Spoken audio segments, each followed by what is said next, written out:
Assalamualaikum warahmatullahi wabarakatuh. Anak-anak kelas 9, bagaimana kabar kalian?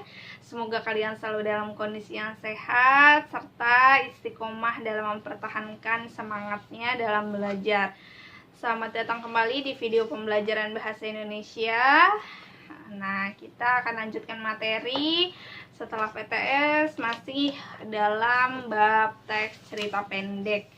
Ya, di pertemuan sebelumnya kita sudah melakukan tatap muka, kita membahas tentang teks cerita pendek, mulai dari pengertian, lalu jenis, ya, berdasarkan panjang cerita. Nah, hari ini kita akan membahas teks cerita pendek jenisnya yang berdasarkan tema dan isi. Oke, tema dan isi itu jenisnya dibagi menjadi 3. Kalian sudah scan kodenya? Nah, di QR kodenya sambil disimak, situ ada bahwa jenis cerita pendek yang berdasarkan tema dan isi itu dibagi menjadi 3. Terdapat cerita pendek anak, cerita pendek remaja, dan yang terakhir cerita pendek keluarga. Nah, cerita pendek anak itu tidak sama dengan dongeng. Ya, ingat itu yang patut dicatat, yang harus diingat bahwa cerita pendek anak tidak sama dengan dongeng. Apa sih bedanya, Bu?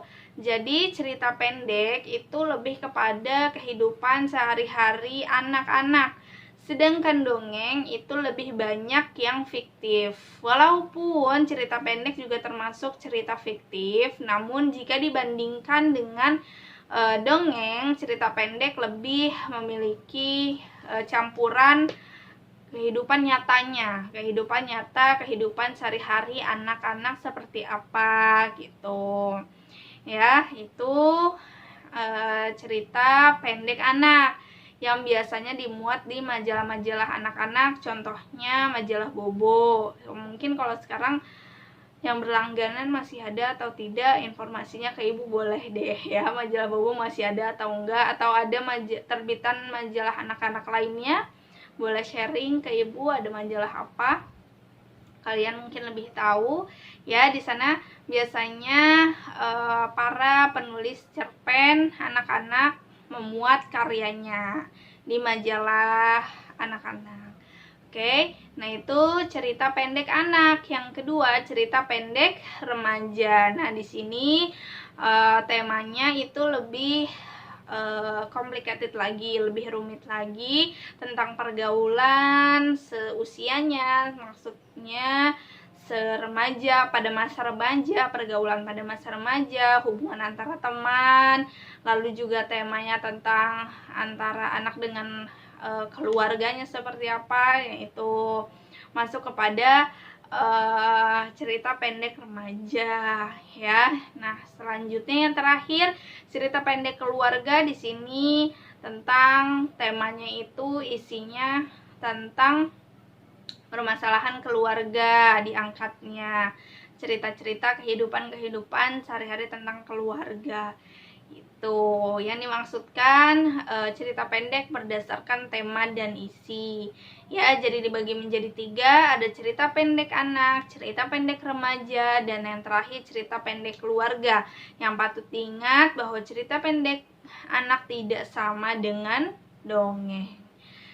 Nah, itu merupakan jenis ya, jenis dari cerita pendek. Jadi ada 2, berdasarkan panjang cerita, lalu berdasarkan tema dan isi. Nah, sudah Ibu jelaskan semua jenis dari cerita pendek. Sekarang kita memasuki unsur pembangun yang terdapat di dalam cerita pendek. Nah, ini sebenarnya hanya review saja. Ya, Ibu sudah tekankan, Ibu sudah jelaskan di dalam pada saat tatap muka bahwa cerita pendek itu kurang lebih sama dengan cerita imajinasi atau cerita narasi gitu. Jadi bagi yang masih punya catatan di kelas 7-nya boleh dibuka lagi ya. Nah, unsur intrinsik bisa kalian lihat di halaman 38, lalu kalian scan QR kode yang ada di buku kalian. Ibu juga sama, kita satu literasi, satu sumber buku yang sama ya. Jadi unsur pembangun dibagi menjadi dua, ada unsur intrinsik dan ekstrinsik. Kalian ingat, Ibu hanya review saja ya. Kalaupun memang masih ada yang bertanya, bisa langsung tanyakan ke Ibu. Masih kurang paham, langsung tanyakan ke Ibu. Karena ini sudah Ibu jelaskan sedetail-detailnya, serinci-rincinya pada kelas 7. Oke, jadi di kelas 9 hanya mereview saja. Unsur intrinsik, unsur yang terdapat di dalam cerita. Yang pertama terdapat tema. Tema itu merupakan makna dari sebuah cerita. Lalu yang kedua terdapat alur. Nah, alur itu dibagi menjadi 3, ada alur maju, alur mundur, alur maju, dan mundur. Itu ada istilahnya. Dilihat lagi catatannya pada tatap muka, istilah-istilah dari alur Ibu akan tanyakan. Alur maju disebut dengan apa saja, alur mundur disebut dengan apa saja. Pada saat tatap muka Ibu akan tanyakan. Itu dicari tahu alur. Lalu latar. Latar itu dibagi menjadi 3, ada latar tempat, latar waktu, latar suasana. Lalu selanjutnya penokohan atau perwatakan. Ingat, penokohan dengan tokoh itu berbeda. Tokoh itu pelakunya, ya kan?